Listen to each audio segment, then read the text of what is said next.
turaganira ijambo rivuga ngo Today we'll be speaking on the word Yesu saying, arakora. Jesus works. Yesu arakora. Jesus works. No, natekereje rino jambo. I thought about this word. Natekereje ijambo ushobora kubaheza uyu munsi wa none. I thought about a word that I can share today. Umugati ushobora kubaheza ngo mufungure murye A muhage. bread that I can give you to eat today. Ndakanda mu itangiriro. I went through Genesis. Ndamanuka biriya bitabo bitanu byose bya Mose. And I went through the 5 books of Moses. Shaka gufata ku ijambo rivuga ngo. And I wanted to talk about Mu gitabo cy'abacamanza ngo nawe uri umunyembaraga in the nyabato. book of Judges, you are powerful. Ushobora guhaguruka ukoresha imbaraga zawe You nyabato. can stand up and then you utilize your strength. Zokunda. Is it possible? Ko aryo jambo ushobora guheza abantu uyu Is munsi wa it the none. word that I can share with y'all? Noneho igihe nicaye When I was sitting, hari indirimbo abakongomani bari kubaririmba kuri TV. there's a song that Congolese was singing on Bayiririmba mu gifurera ariko. and they sang it in Gifurero. Bavuga ibitangaza Imana yagiye ikora. They talked about the miracles that God performed. Namangaruka mu gihumbi kimwe And then I came in 1,000, magana icyenda in 1,900, mirongo icyenda n'icyenda. 1,999. Nibuka cyane twari tuvuye muri Byumba. And I remember when we were coming from View. Ndavuga ngo ndagana ijambo rivuga ngo Yesu And arakora. then I decided to talk about the word Jesus. Imana works. ihimbazwe cyane. May God be glorified. Turasoma mu gitabo cya Mariko. We're going to be reading in the book of Mark. Ndifuza kuko pasiteri se muze hano Manowa ansomera Mariko 5. I'm going to ask Papa Manowa to read Mark Aramanuka kugenda 5, kugera ku 9. through 9. 5 guhera aho ngaho manuka ugere ku 9 papa. Chapter 5, verse 1 through 9. Mariko 5 Aha. umurongo wa mbere kugeza ku 9. Nuko. Haravuga ngo bafata hakurya y'inyanja mu gihugu cy'Abagadarene.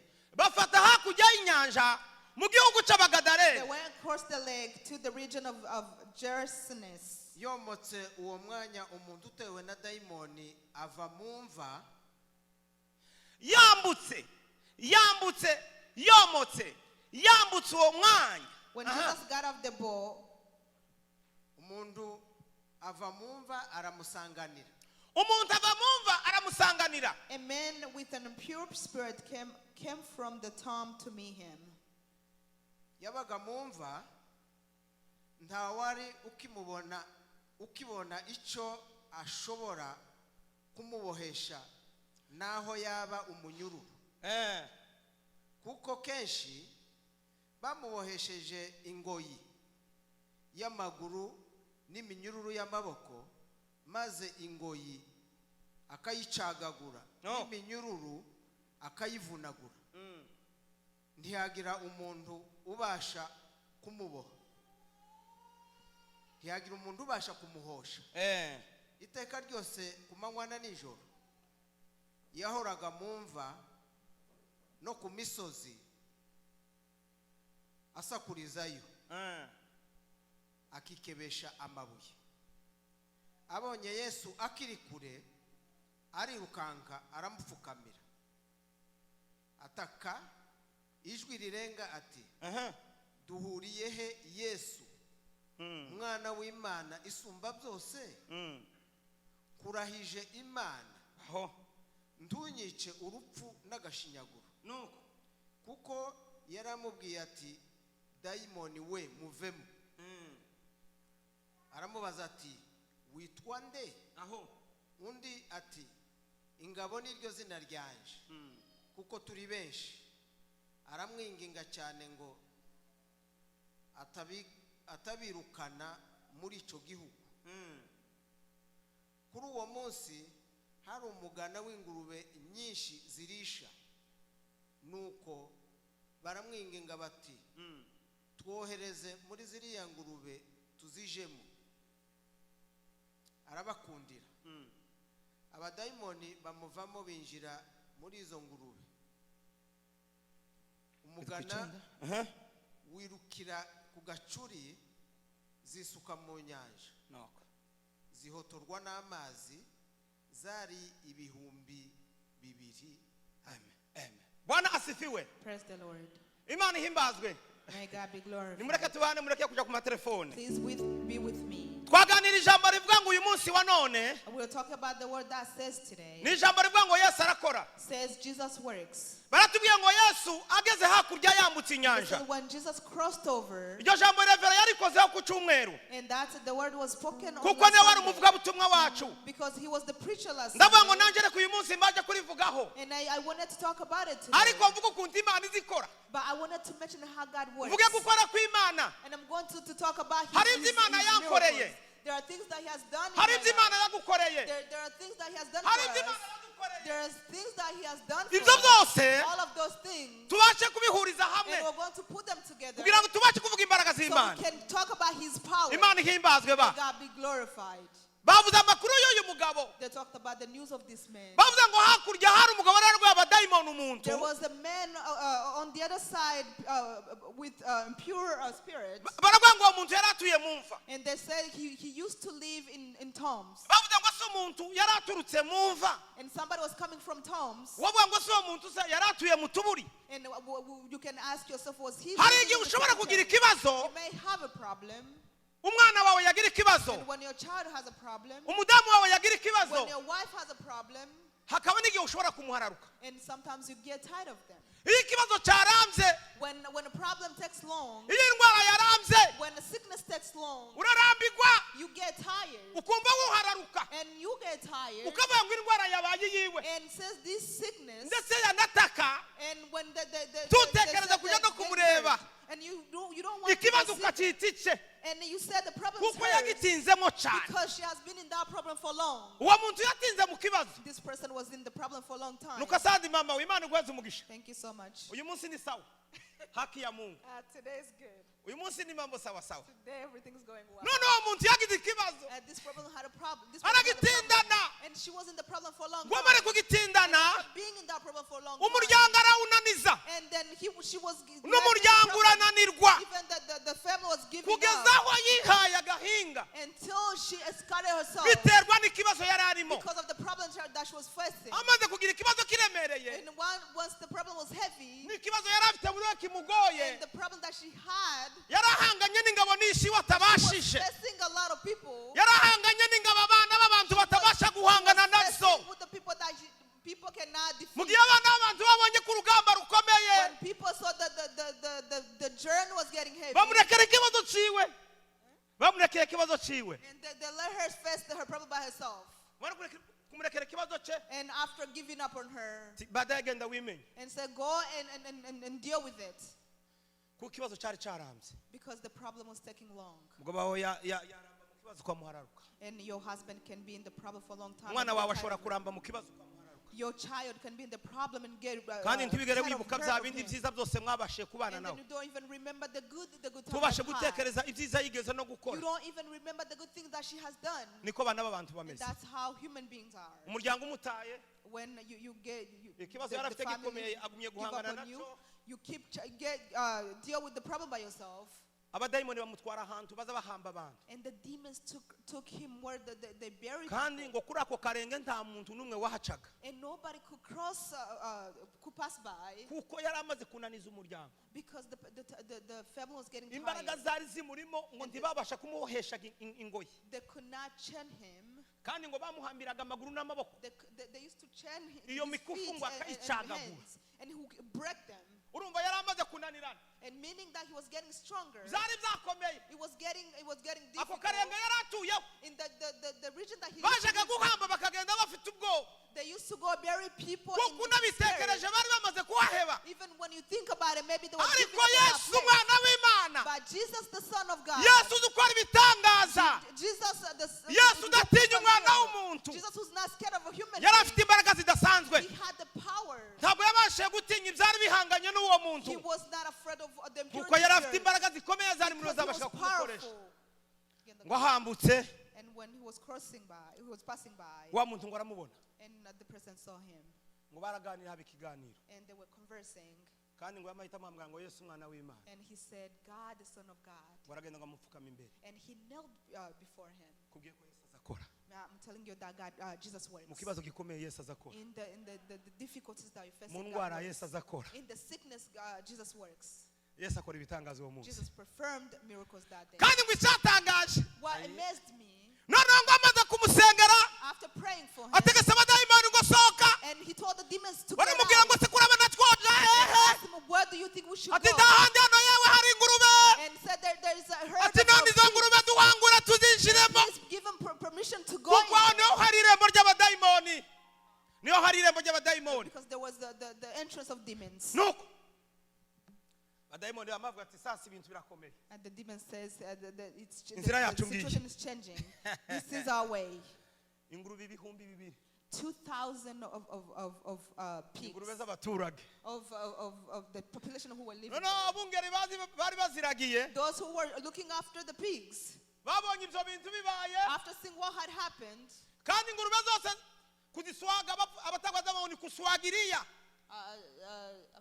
ya kuswagiriya igiswahili cy'abatabwa ngo kuswagiriya ni ukubira uteni the Congolese people said to get them together. ya bagiye kubona usabona ibintu biziswagiriya When they were looking, everything, all the pigs were going none to bari the bazi sea. ingurube ibihumbi bibiri kuzishora Imagine biragoye 2,000 to put them together. ariko guhumza no guhumura But in a blink of an eye, zose ngo zitaye mu nyanja all of them went in the sea. wa muntu wari ufite abadayimoni And the bakomeye person who had impurity and yakira impure ubuzima yakira imbaraga spirit, abaho he received life noneho ngo aricara and sat down, abantu baramubona and people saw him barabaza ngo se nibiki and said, "What happened?"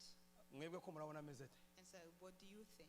babonye ibibaye But after they saw what had ngo happened, baratangara they were amazed, baraza babwira yesu ngo and they came and told Jesus, waduharibishirije "This is not right. ingurube zacu ngo ni amatungo All our pigs None ga- were our pets. va hano ugende Let's go.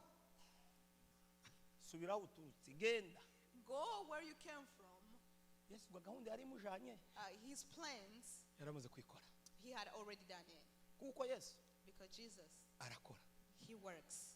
uyu munsi akora iwawe Today he works at your house. uyu munsi akora iwanje Today he works at my house. umunsi umwe muri byura bwari bugorobye One day in Vura it was getting urugamba dark. rwari rukomeye cyane The battle was getting icyo gihe nta cyombo worse. cyahabaga There was not the telephone. nta telefone There yahabaga was not phones at that time. urugamba rwari ruhiye abagabo barambiwe The battle was getting worse. ingabo zikomeye ziturutse ikarami zaje Powerful men were coming from Kalemi. abo nibo twari twizeye kuko Those ari are the kubadufasha people that we were trusting to ariko mu save mugoroba us. amabombe yari yabaye menshi But one day the bombs were getting stronger, imana iravuga ngo and Jesus said, mwitegure ejo kare kare "Getting ready tomorrow morning saa saba nizuzura at 7, nzoboherereza abatabazi I am going to send you abatabazi people to rescue you. Thank you." noneho saa saba zarabaye gutya And at 1, kandi muzehe rusheke niwe wahanuye and Mr. Sheke is the one who prophesied. kuko icyo gihe muri byura babazaga imana Because at that time people will ask God. icyabaga cyose babazaga imana Everything will happen, they will ask God. abagabo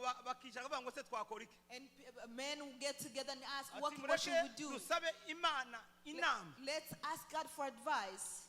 imana yo mu ijuru God in heaven, buri mzi aririmba neza aravuga ngo and the singer sang very well. mushime uwiteka imana Praise God ku mirimo myiza for the dukorera wonderful job that He has done. ubwo twari dukubwe twihebye Because we were despairing. itwereka imbaraga And n'ubuntu showed us His mercy. and ubwo power. twari dukubwe n'urupfu we duteranye umunsi wa gatanu we dutakira imana yohereza ingabo zigenda nk'umuyaga zagendaga 12 Uwiteka nawe azije imbere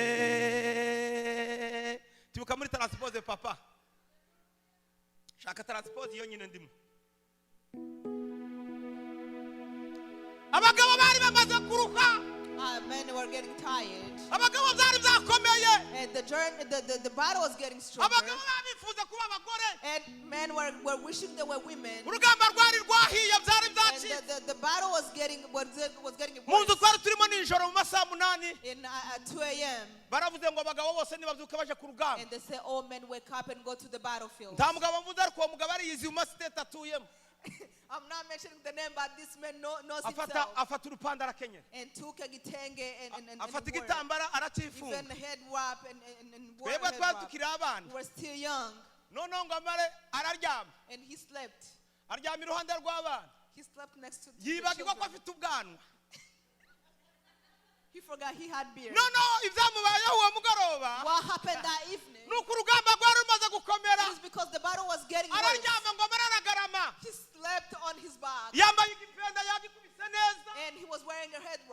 intambara yari yarambye And the battle was taking ngo long. mara umugabo umwe araza aramubwira ngo si uyu muntu aryamye hano ninde And one man came and asked, who's sleeping here? yari asinziriye imbona mwuko He was sleeping.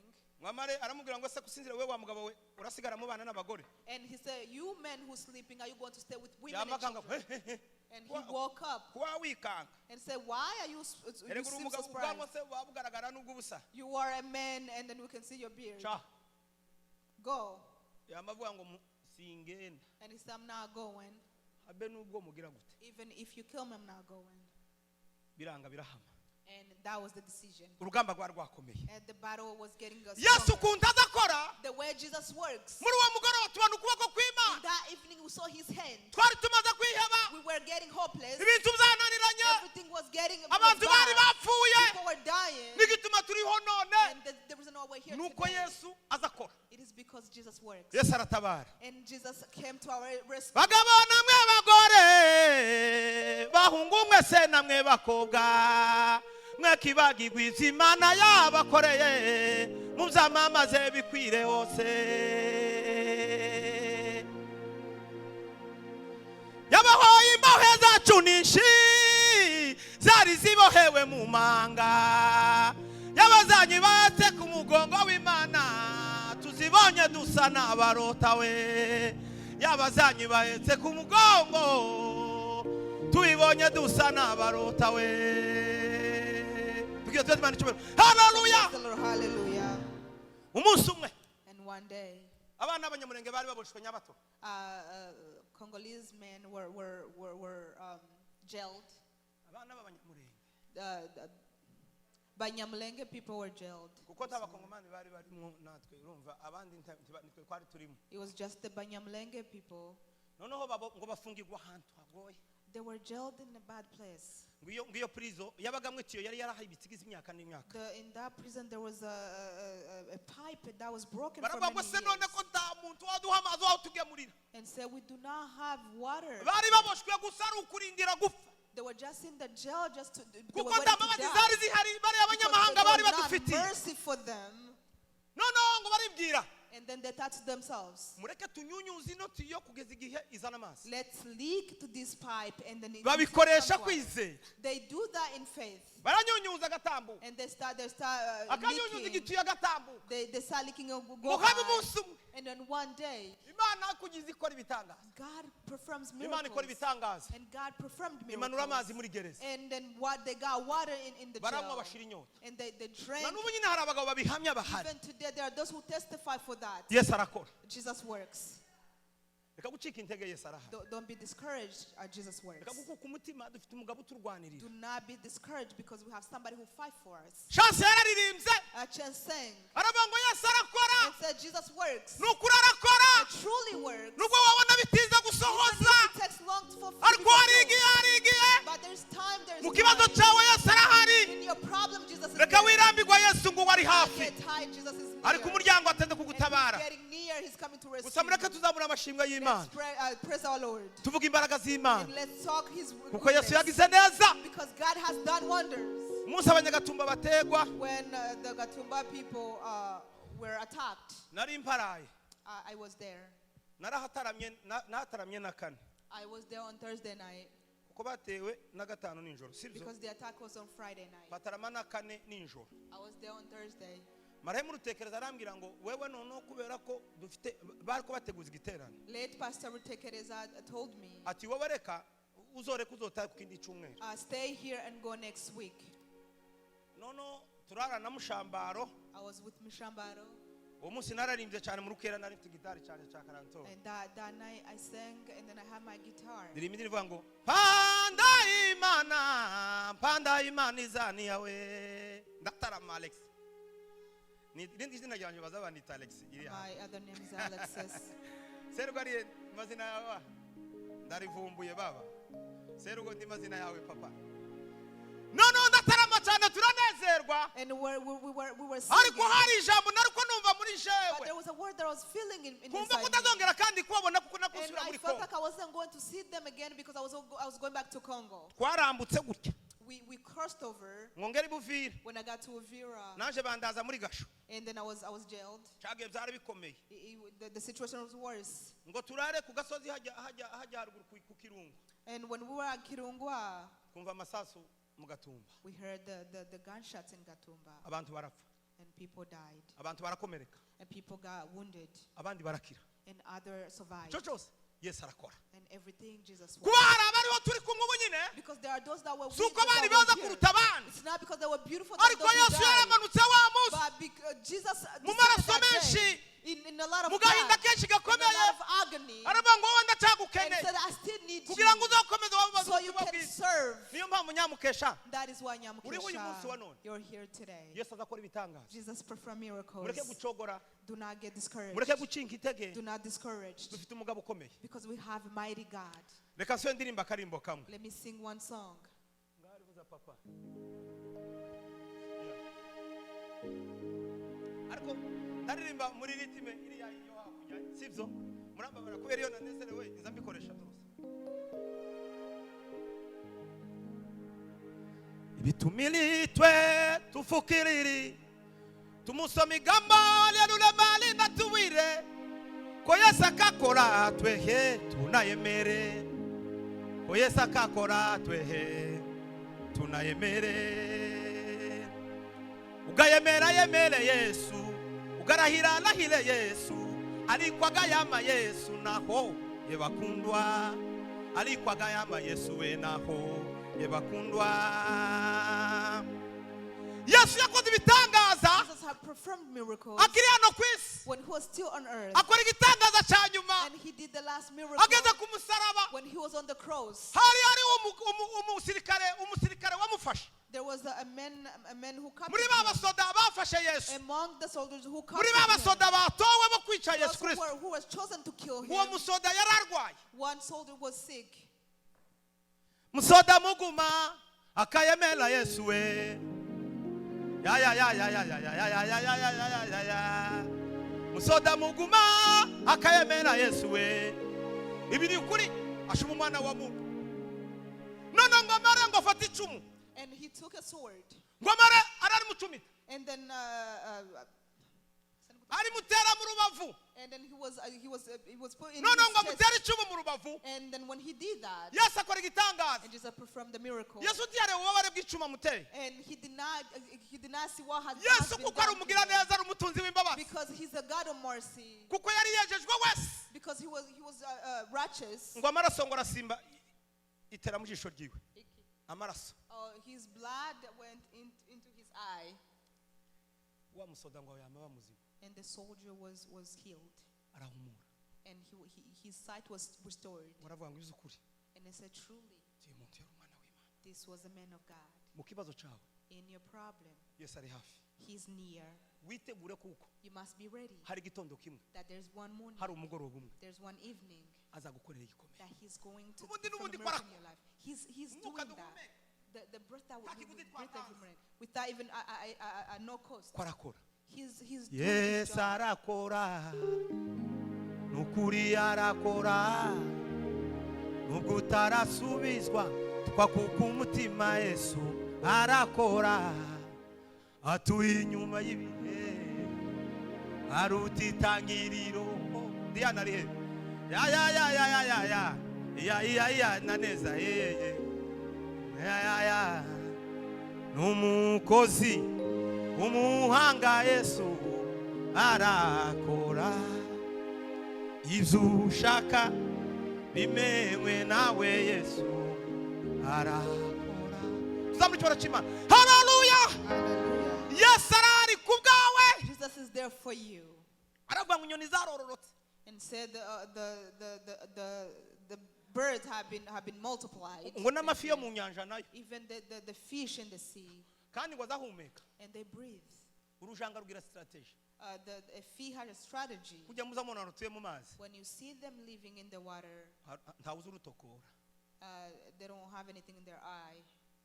baruroba rukanuye They fish them when their eyes are open, bakagwanika ku musenyi rukanuye and then they fry them when they're open. Their eyes are bakaruteka mu open. nkono rukanuye They even cook them when their eyes are open. abagabo benshi baza barutinye bakaruca umutwe ariko rubarukana. Sometimes you cut their head, but the eyes are open. Yesu mu kiyaga, Meaning Jesus in the sea. azakora ibitangaza. Perform miracles. Abigishwa ngo babibonye umuyaga uhushe, When his disciples saw them, the baravuga baravuga ngo se bibaye they were gute? so scared that they started asking themselves, Yesu ngo yari yiryamiye ngo Jesus acecetse, was sleeping, mwengera ngo urakubita and then it was getting worse. baragaza bavuga ati papa umeze ute? And said, what's going on? Ati How kuti are you? yabo ko nanga date, aravuga ngo nimuhumure ngo ntabwo bibabwira inyanja ngo tuzi, And he calmed the sea kuko afite ububasha. because he has the power to do so. Iba kuririmba karimbo uhumva Please sing kakumere the neza song. mama.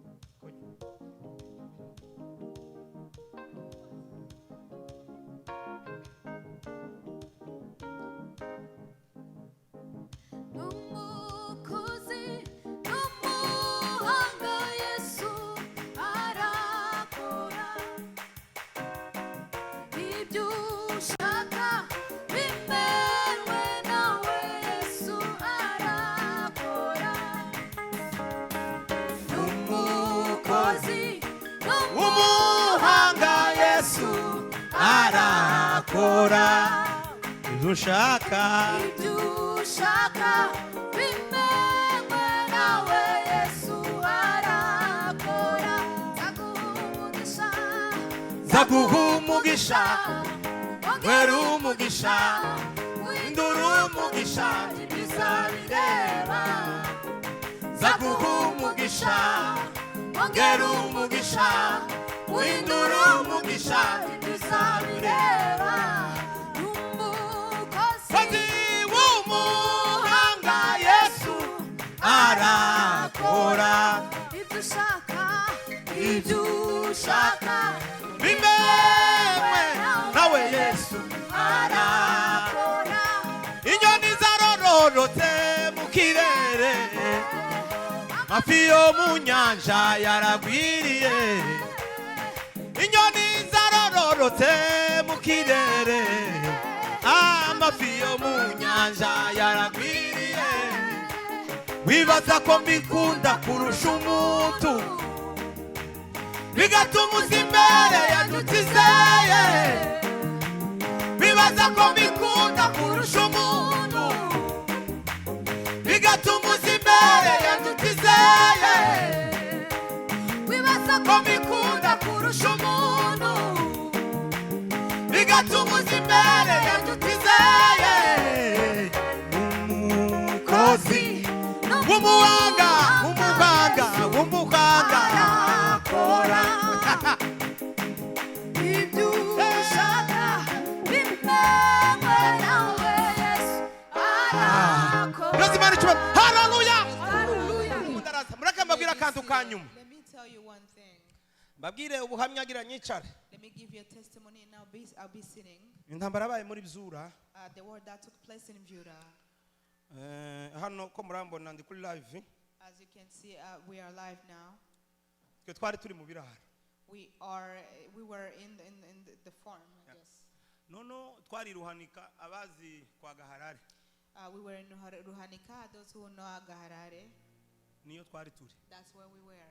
Intambara iraba muri Bzura tutazi amakuru, The war took place and we did not know what was going on. We were not informed kugeza igihe intambara ari kubera kwa Mitenga, twebwe turi mu biraro. until the war was Amateraniro and we were still there. Tukumva amasasu gusa twagabana ibisanzwe byo And we kubakatanya. hear the gunshots and then we thought it was normal. Ariko harashize nk'ukwezi tutabona abantu bava muri Bzura baje mu biraro. It had been about like a month without seeing people coming from in the villages. Gusa Gaharare aratubwira ngo Gaharare told us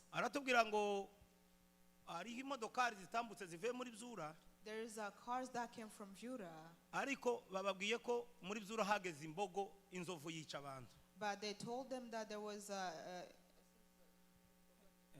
an animal that killed people in Judah. Nono ngo atubwire gutyo tugira ubwoba.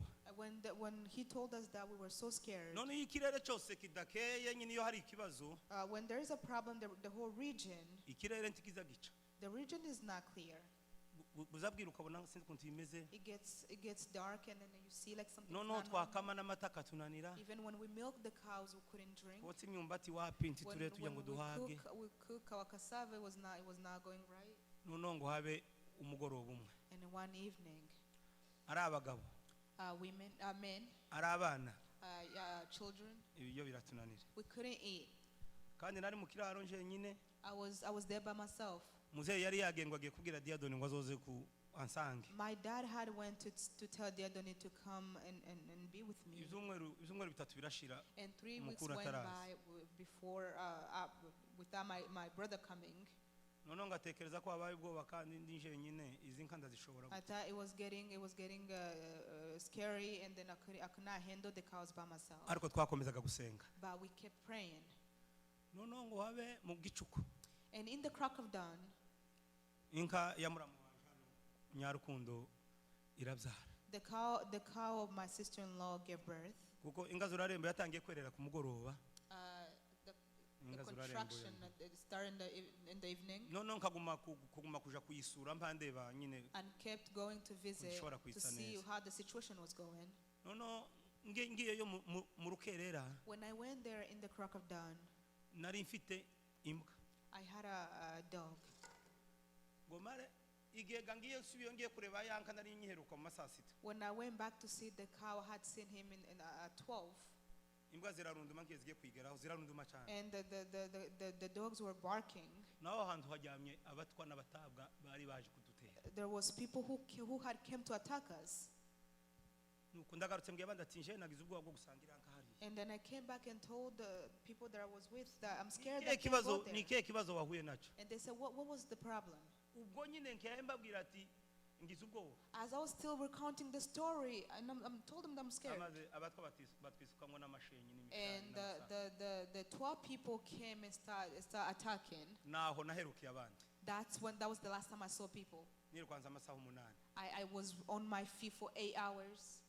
nirukwanza mu gitondo I started running in the morning. inca kwa mashini I went through to machine people. ndamanuka muri za ndego abahazi muzee none ahazi I went through the valley or ndafata the ndazamuka mfata plain. ku gicenda And I went to 9th Street, amasaha 8 8 hours. noneho ngera ahantu hamwe I got to this place, abatwa bari bageze igihe nyine bamaze kunegera and the 12 people were getting closer to me. naranje nsanga biniho biciye bamuzeye kimanyu And that's when I passed by the Kimani Abamuze people were Karuku. sitting there. Even the Muzee Karuku n'abana babiri bamuzeye rushikira and two of Rushkira's kids n'umwana wa ntwari and Twari's child.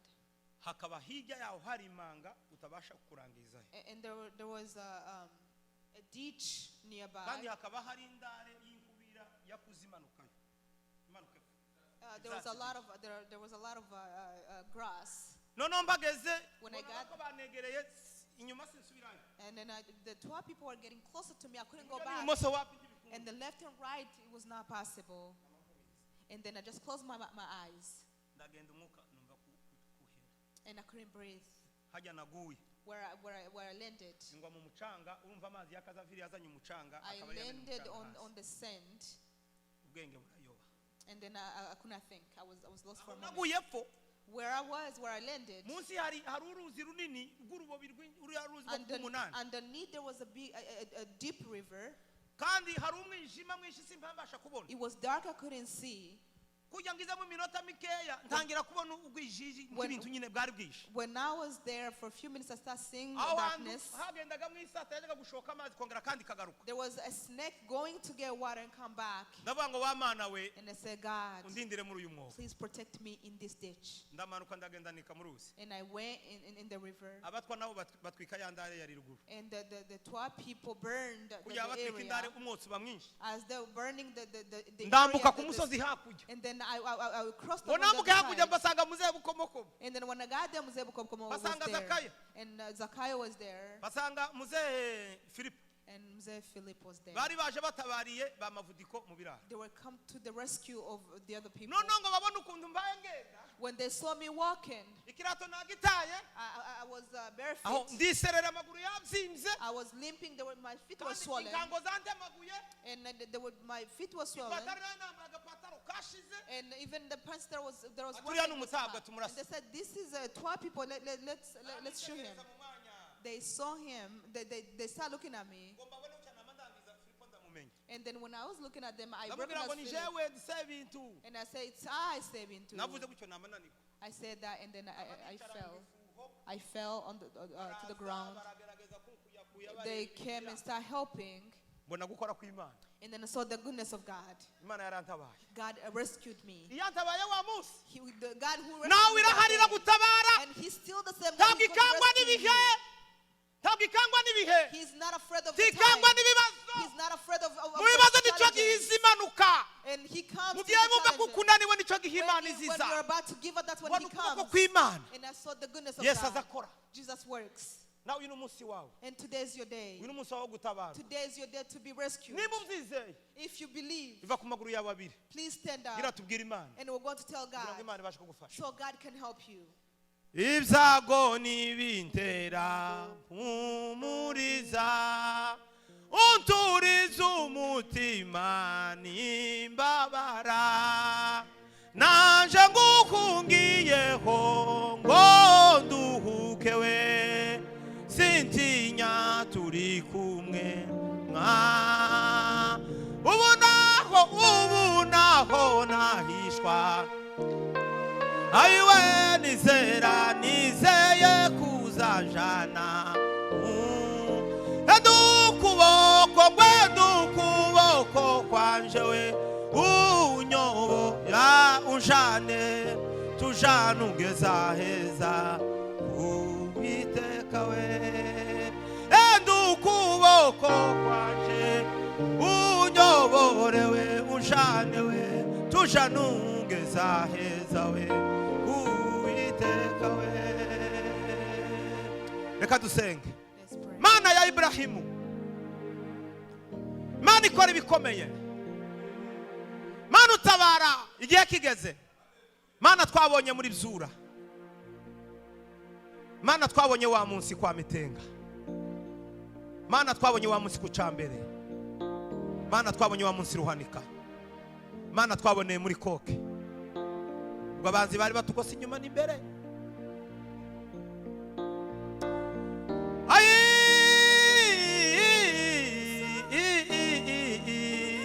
Uracari Yamana yakoze ibitangaza, Yamana yakuri wa mugoroba. Mana tugeze muri Kamare twabonye ibitangaza byawe, ngo tugera mu nyanja muri Tanganyika tubona ukuboko kwawe, ngo umwanzi yari yatwishe hagati afite za grenade n'amabomba menshi, urigaragaza nk'Imana. Tubona imbaraga zawe Mana, tugeze ibuvira turinda, tugeze kubwegera twasanga korera nyinshi, waturindiye ababyeyi, waturindiye abana, waturindiye imiryango. Titwareka kugushima tuzamura icyoro cyawe. Uyu musi udasanzwe kubasha gusengera abarwayi bakakira ubuzima, uyu musi udasanzwe kuva gukora kwawe, uyu musi kubasha gutabara. Ngwino bane natwe n'itorero ryawe, abari hano n'abari kure bose Mana turabasabiye, uyu musi kubasha kubakoraho, n'umunsi kubasha kubibuka. Komeza datubane natwe, gusende tubyizeye kuko bidukoreye gutyo, mu izina rya Yesu tubisenze, amen. Imani ya Bwana iwe pamoja nawe.